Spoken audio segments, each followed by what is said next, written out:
Two adventurers, Muammar Yilmaz, a Franco-Turk, and his German friend Milan Billman, took up the great challenge of going around the world in 80 days without any cash in hand. These two partners will engage in a race against time to conquer the world with no money by traveling through 19 different countries over 4 continents and covering over 46,000 kilometers. To pull off this crazy feat, Milan and Muammar can only count on people's kindness. They set off on an adventure off the beaten tracks to prove to the whole world that there are still good people on our planet.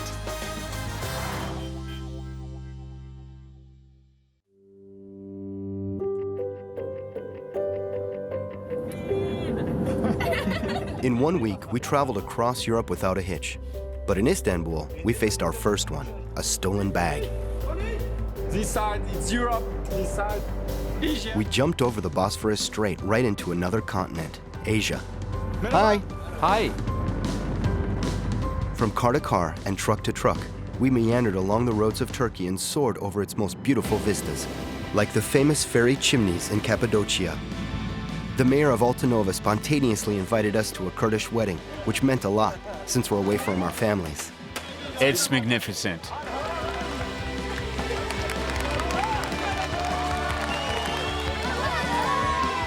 But 2 weeks into our adventure, in Gerbalak, right at the Iranian border, our story took a completely different turn. Wow, behind us is the border of Iran. And I don't know what happened, but in all the planning for this 80 days challenge, I forgot to apply for the Iran visa. Yeah, I thought we were almost close to get the visa on the border, but then the superior officer told us, no, you have to go to Erzurum, which is 300 kilometers from here, and get your visa and come back. This hiccup is going to be a problem. Surprisingly, the customs officers try to help us find a ride by asking every driver coming through. But the clock is ticking.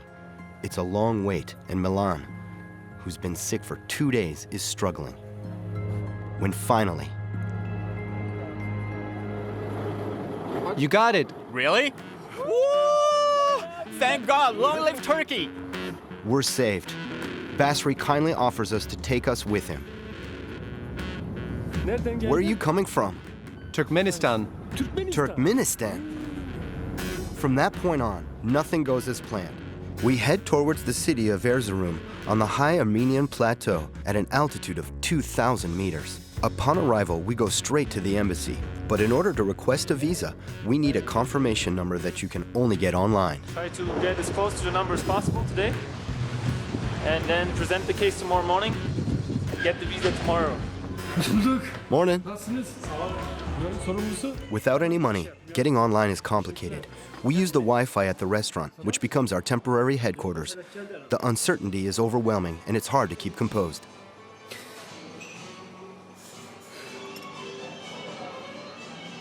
Thanks to the restaurant staff, we quickly get a confirmation number. The owner of the store next door prints out the form, and Milan immediately starts to fill out. Now we have to wait. Stuck here, we can sense that time is running away from us. Our luck changes when we meet Ines and Kadir, two young professionals who heard about our journey and decide to help us.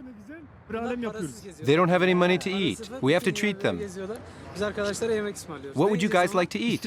Oh, whatever you like. Come on. Ne öğretmenisin? Matematik. Matematik. Oh la la. Kaç yaşındasın? 23. Ha? 23? Yes. Öğretmen oldun sen? Bunu Almanya zannettim. This isn't Germany. What are you doing? I can't do this here. Of course not. Do you like living in Erzurum? It's nice, but it's kind of cold. Biraz soğuk.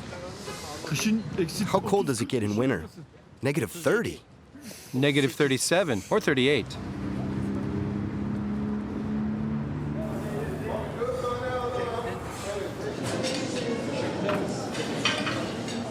Bu akşam nerede Do you know where we can sleep tonight?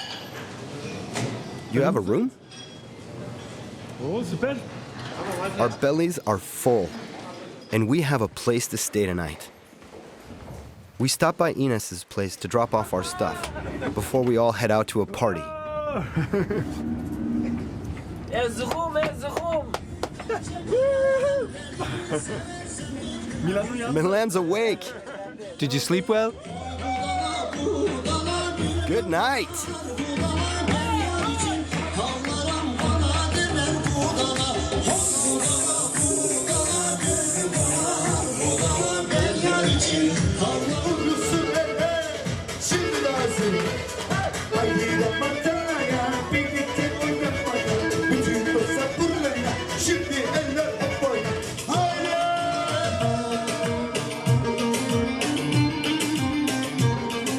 For the very first time, we danced.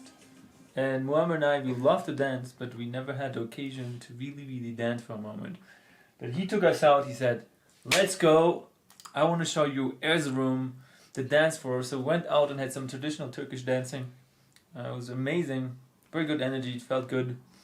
And inshallah, tomorrow we're going to have the visa for Iran, and the journey continues. Good night. Good night. Erzurum. Erzurum. At the embassy, the visa isn't ready yet. We leave a number so they can call us when it is. We meet up with Ines at his mosque for daily prayer and get a real taste of the city.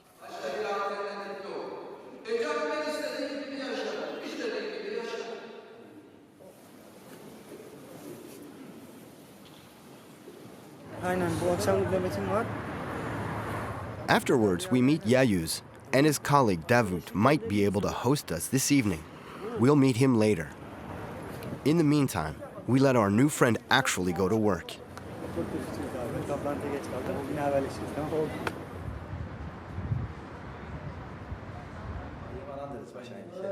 Davut works in Germany, but he owns a hotel on the outskirts of the city, at the foot of the ski slopes. After treating us to dinner, Davut puts us up in one of his hotel rooms and says we can stay until the visa comes through. It's quite a luxury. But honestly, we feel a little guilty.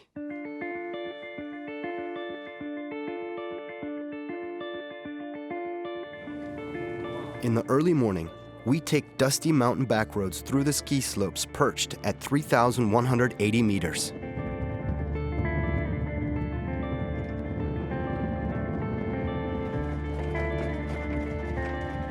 The clock keeps ticking. Still no news from the embassy. We're still far from Iran.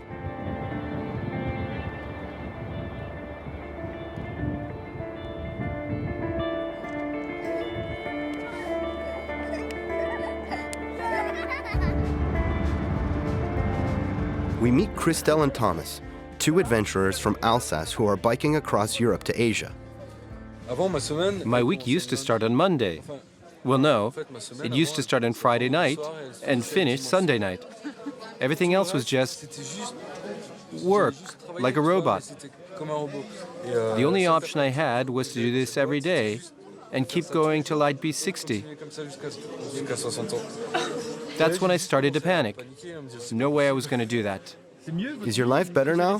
Do you prefer it to your life back then? The thing is, there isn't life back then and life right now. It's just life. I told Christelle that if I ever stopped working, it would have to be for at least a year. It wouldn't be for 2 months, I'd stop for a year. So I could really have the time to see what I wanted. And what did Crystal say? I said, let's go.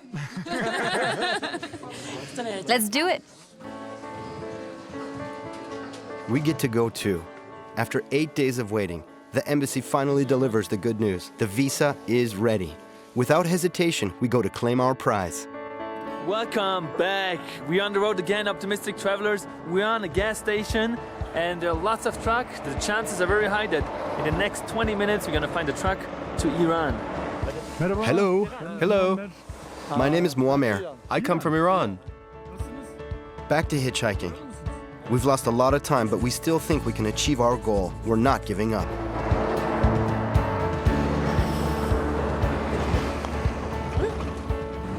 Iran? Iran? Yeah. Well, this is Turkey, but I'm going to Iran.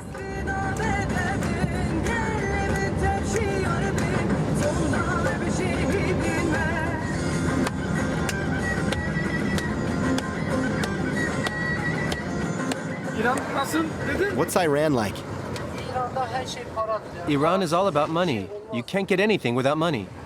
but we don't have any. You won't get anything without money. Iranians aren't as welcoming or as friendly as the Turks.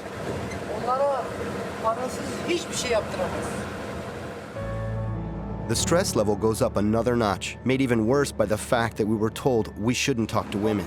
Almost there. Yes. On the 23rd day of this crazy journey, we're once again back at the Gerbalak border crossing. We know this place, but now we have a visa. And phew, after a long time, I hope we will pass the border and it will be crazy moments. We are ready. Iran, finally.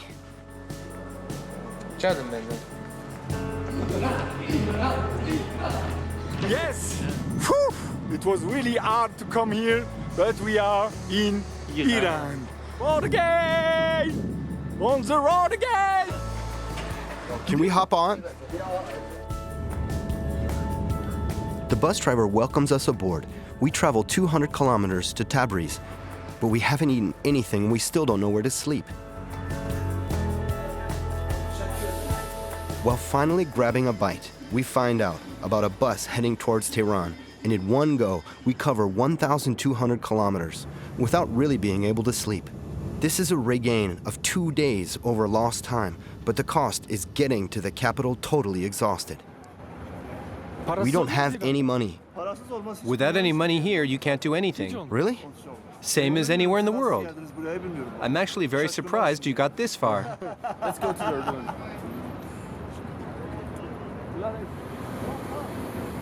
Do you speak Turkish? Just a little bit. We don't have any money. Could you help us with the bus? You have no money? Could you help us buy a ticket? Here, this is a bus pass. You just validate it and can travel with it. Take it. It's for you. Thank you.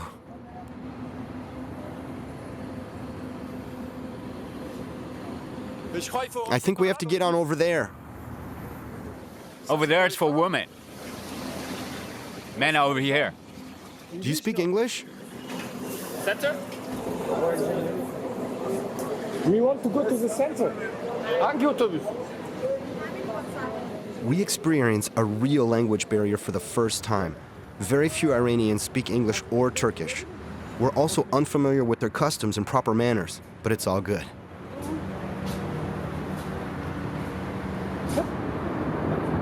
After a little nap on a bench to recharge the batteries, we visit the city.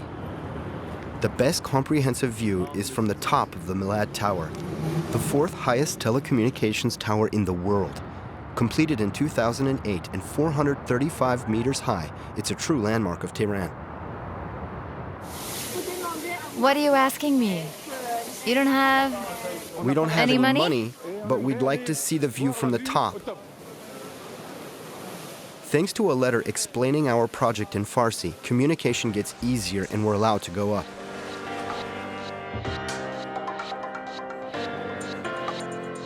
Hoş bulduk. Bienvenue. Welcome.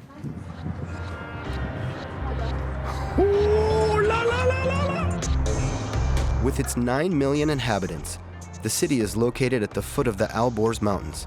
The population ballooned in 1974 with the first oil crisis and the ensuing spike in oil prices. We can go bus station. How? How is it possible? Like got this? money. Like this? You can invite us. I don't have any private home. Family home we have. That night, we end up at a couch surfing meetup we'd heard about, hoping to find a place to crash. Hello. Wonderful that we found you guys. I decided to ask you for dinner, but she said that the way is different. Go to their home, so you will have your dinner in their home. Okay? Very good. Yeah. Merhaba. That's Layli, who offers to let us stay at her brother's apartment. We're a little surprised. Ready for But you have your traveler. You must be tired. Yeah, must Ready to be. dance. ready to dance. We're ready to dance. Are you ready to dance, guys? dance? Yeah. Bam, bing, bam, bing, bam, bing. Is this the train station? Yes, it is. Thanks. Bye. Thanks to Layli, we start to learn how things work around here. The first part and the last part is specialized for women and men cannot enter. But other parts are mixed for women and for men. But there is no part specialized for men.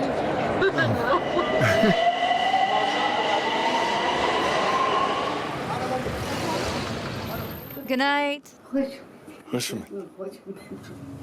Now we are Iranian. And you have a boyfriend? No, I don't have any boyfriend. But it is okay. In Iran, it's okay to have a boyfriend or girlfriend. For boy.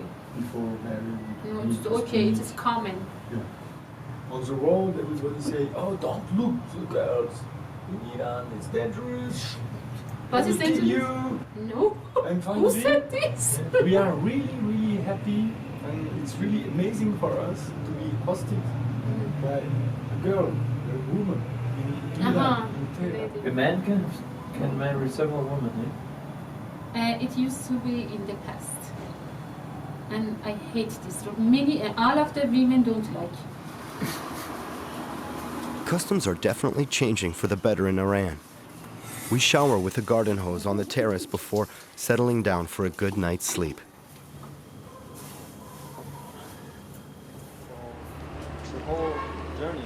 You're not gonna put any. We need to go now to Isfahan, and we are in a bus station. We will try to find a bus for free.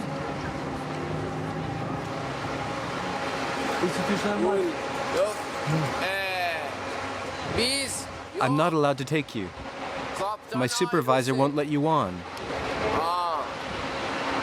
He'll ask for your tickets, and you don't have any. They don't have any money. No more tickets left. The bus is full anyway. Layli decided to take us all the way to Isfahan, but it's hard to find tickets.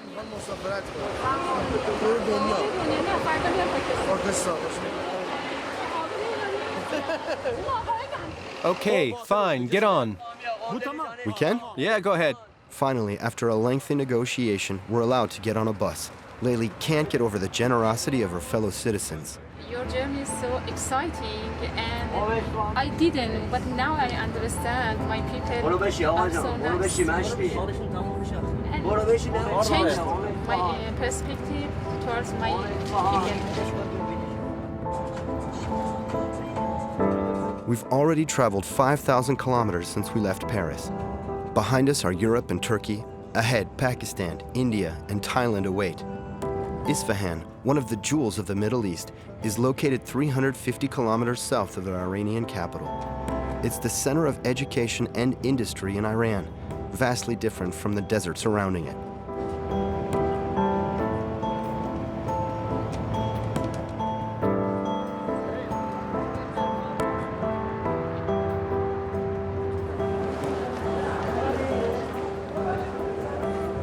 In the heart of the old town, we meet a man dressed all in white and with a beard to match. He's well surrounded. Calendar is a Sufi dervish, a particular spiritual order within the Muslim faith. Calendar spontaneously invites us to spend the night at his house. We follow him through narrow streets, past the Imam Mosque, to where he lives. When was your home built? 300 years ago. One big room with a corner bed, books, and a few photos are all he has. Calendar lives as an ascetic, having taken a vow of poverty. A Sufi. How do you say goodnight? شب بخیر.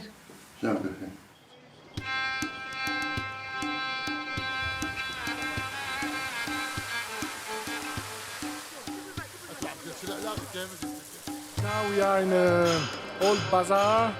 Really nice to see the people work, to see the fine arts of Iran.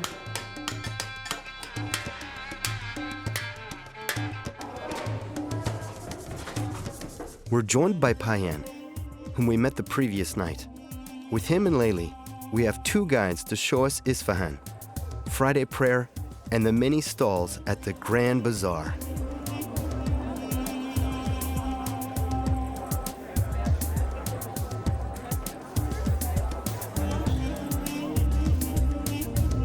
The ancient skills of Iranian artisans are fascinating. We're completely taken aback by the antiques. 100 years ago, some people went to European cities, take some photo and bring to Iran and show for people. People take some money and come here and look the foreign cities, foreign people. It was very interesting for them. It's a very old cinema. And they, when they saw girl and women without a scarf, it was surprising for them. A little frozen delight to cap off the tour. Bastani, delicious saffron ice cream. Before we say goodbye, Layli and Payan managed to snag us 2 seats on the next bus to Yazid. It's not important religion, nationality, or politics. During the ride, we get to know our charming busmates, Sephora and Seema. One phone call later and we've secured a bed to sleep on upon arrival. Seema's uncle, Shahram, has generously offered to host us. Mama, You are welcome. thank you. A little girl, how many days? Days, no, months. Months, okay. Yeah, 3. 3 months, oh, good. Yazd is a very old city in Iran. About 1,000 from before, 1,000. Before Christ. Before Christ, yes.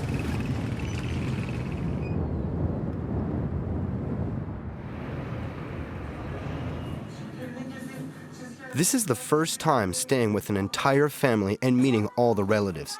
The next day, we're invited to Seema's father's house to celebrate Kurban Bayrami, the sacrifice feast, one of the most important holidays for Muslims. It's the commemoration of Abraham's sacrifice. Salam. Hello. Hello and welcome. I'm Muammer. I'm Kazim. And you are? Milan. Hello. Hello. Come in. Salam. My uncles, my aunts, And why everybody are here today? because of it's Eid, we show our love to God in these days because the Prophet was killing his son because of it. He didn't kill, and God accept his love. And you cut animals and share with the poor people? Yeah, with poor people. My father on the morning cut a lamb and share it to poor people, you know.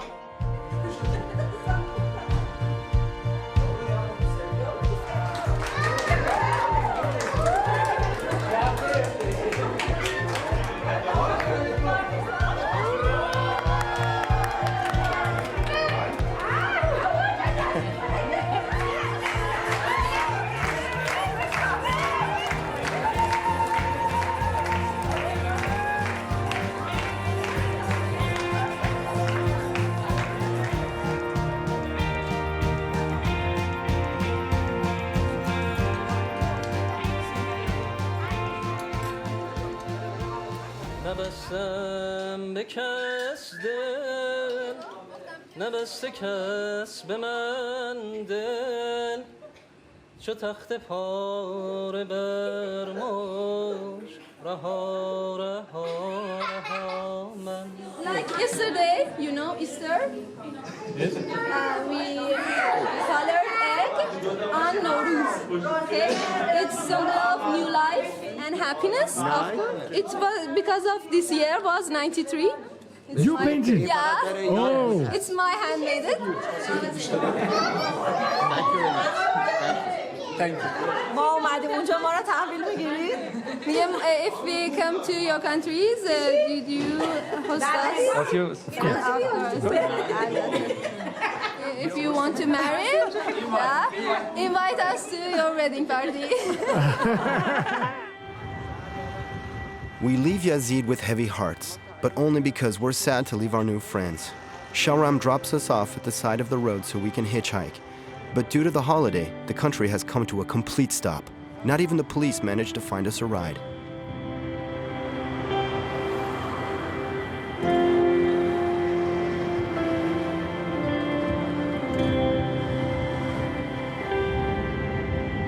We head to the bus station and Shahram, in a hurry, buys us our tickets. Thank you.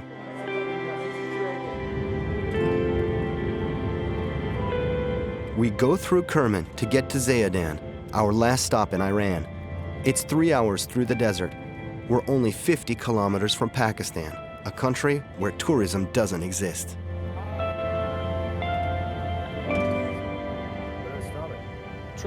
Is he a trucker? If you go to Pakistan, then the government will escort you. Yeah, from Taftan you are escorted to Quetta. They send the soldiers to you for your security.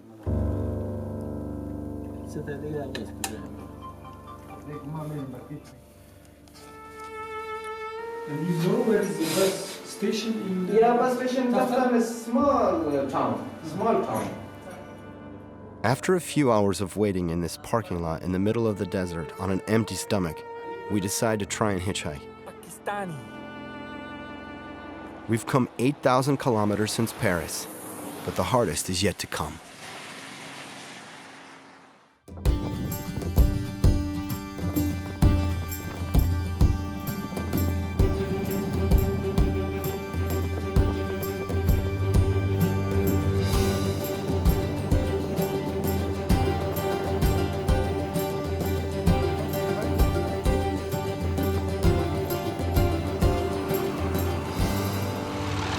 Go to train station.